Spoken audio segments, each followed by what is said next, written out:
It is 11 a.m. here in London. It's noon in Nelspruit, South Africa. I'm Monita, Rajpal. This is World One on CNN. No apology, but plenty of reaction. Barclays chief executive Bob Diamond calls it quits amid a scandal over interest rate rigging. He faced mounting calls to step down after the bank was fined more than $450 million by UK and US regulators. Prime Minister David Cameron has announced a full inquiry into banking standards in the wake of what he called a scandal at Barclays, and that could mean criminal charges. Jim Bolton joins us now from Docklands in East London. Jim, how are they reacting there in the financial district?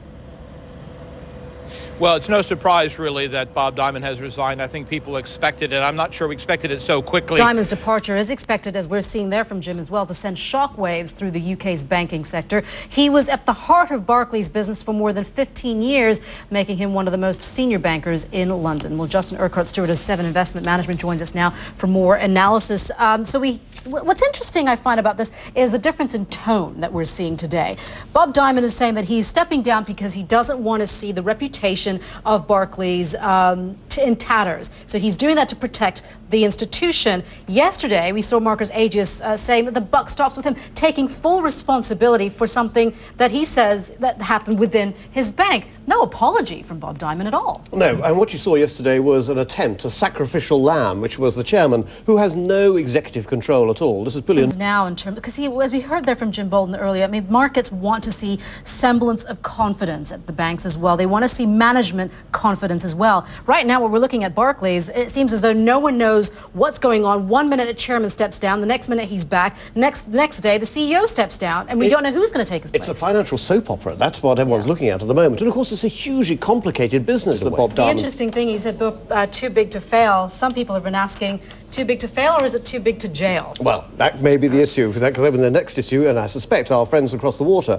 will be thinking exactly that, but where they treat white-collar crime much more seriously than we do here in the UK. Justin, thank you very much. Always good to see you. Appreciate that. Of course, talking a lot about reaction there to Bob Diamond's resignation. We want to see what newspapers here in the UK are saying about this. Let's start here with the Daily Telegraph, and the headline here, bank regulation must be simple and tough. And it's a comment piece that says, under any new system of regulation, the spirit of the law must be as important as the letter. Bankers should be set clear standards of behavior with swift and exemplary punishment for those who transgress. Let's move on now. An opinion piece in the Scotsman with this headline, when the figures just don't add up. And it goes on to say the LIBOR fixing scandal is the clinching evidence of just how corrupt the system has become. The problem is a structurally rotten system protected by political elites under which society as a whole is suffering. And finally, The Independent also weighing in with this headline, city suits laugh at the law while hoodies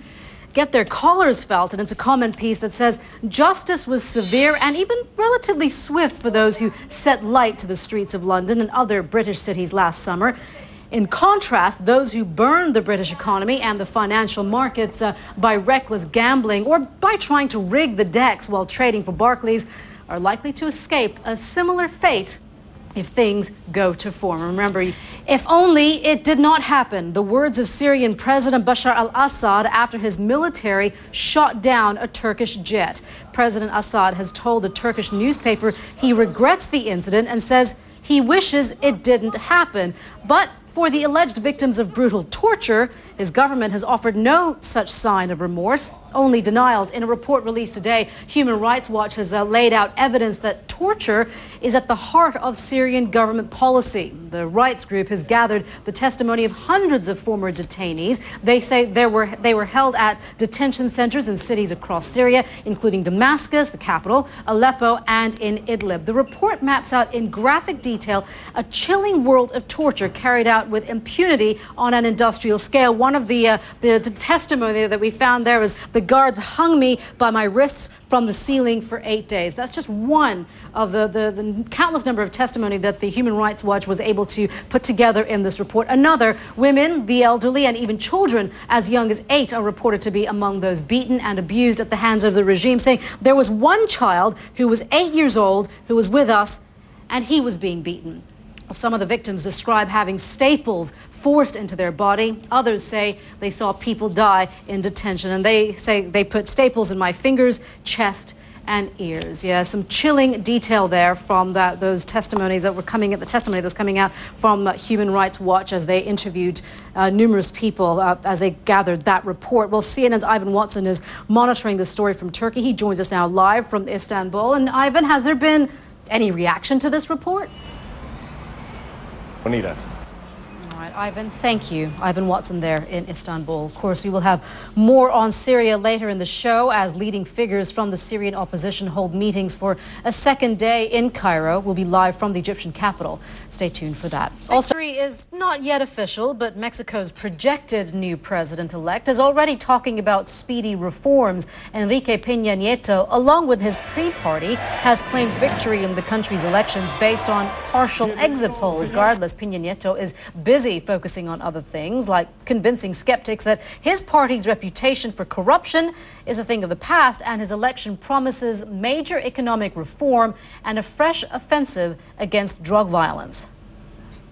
Therefore, I express my commitment to fight organized crime. A blistering heat wave continues across the eastern United States for a fourth straight day. Heat-driven storms have caused widespread power outages, leaving hundreds of thousands of people sweltering without relief. Adding to the frustration, government officials are saying that many people may not get any power back anytime soon. CNN's Sandra Endo has been following the story from Arlington, Virginia. She joins us now live. Sandra, we're seeing that some of the government officials saying maybe as late as Friday they might get their power back. That's right, and it's certainly not good news, Monita, because so many residents in these hard-hit areas, as well as local authorities... Fine. So what do we know about Bob Diamond? Nicknamed Teflon Bob by some, Diamond was at the heart of Barclays business, which makes him one of the most senior bankers in London. He led the lender's investment banking and investment management business, as well as its private banking wing, before becoming CEO last year. Last statement, Diamond said his resignation was needed to protect the bank's reputation.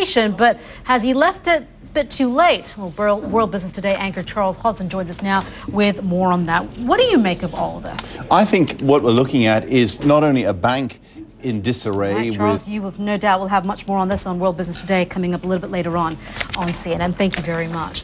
We want to return now to another story that we are also continuing to follow here on World One, and that's Syria. Opposition groups are meeting for a second day in Cairo in search of common ground against a backdrop of worsening bloodshed. They are trying to chart a course of action if there is a political transition. All right, Dan, thank you very much for that. Much appreciated. Okay, Dan Rivers there in Cairo. You are watching World One live from London. Welcome back. It is ladies' quarterfinals day at the Wimbledon Tennis Championships, but tournament organizers are also playing catch-up after, guess what? Several rain delays. Shocking. In this country? In this country? No. It almost never happens. Alex Thomas, do give us the details. Well, only two previous winners remain in the women's singles at Wimbledon after Maria Sharapova crashed out at the fourth round stage. I like that piece. They should do a piece like when we do our, background stuff and backstory stuff. Yeah.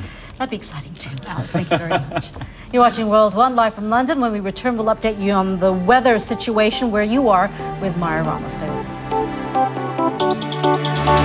Take a look at what's trending on social media right now at number 3. Twitter has been ordered to hand over one of its users' tweets, which has many people wondering who actually owns the content, a user or the social network. Well, this is part of an ongoing case against an Occupy Wall Street protester who was actively tweeting during demonstrations last year. Now, for its part, Twitter says it's been very clear that its users own the content. Twitter adds that it is considering its next move. At number 2, has the God particle been discovered? Well, the internet is alive with chatter after physicists in the U.S. revealed they have the best evidence yet that the Higgs boson does exist. And we don't need to wait too much longer to find out. Scientists at CERN's Large Hadron Collider in Europe will be making a more conclusive announcement tomorrow. That's Wednesday.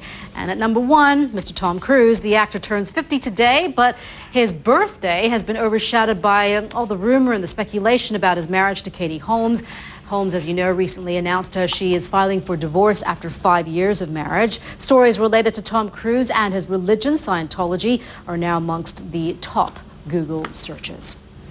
Well, much of the United States is dealing with searing heat, deadly storms and destructive wildfires. Meteorologist Mari Ramos is at the World Weather Center with details on that. Hi, Mari. Hey, Monita. Yeah, this is an ongoing story for weeks already. We've been talking about not just the heat, but also those tremendous... Back to you. All right, Mari, thank you. You're watching World One live from London. I'm Monita Rajpal. Thank you for joining us. We'll update you with the news headlines in just a couple of minutes right here on CNN.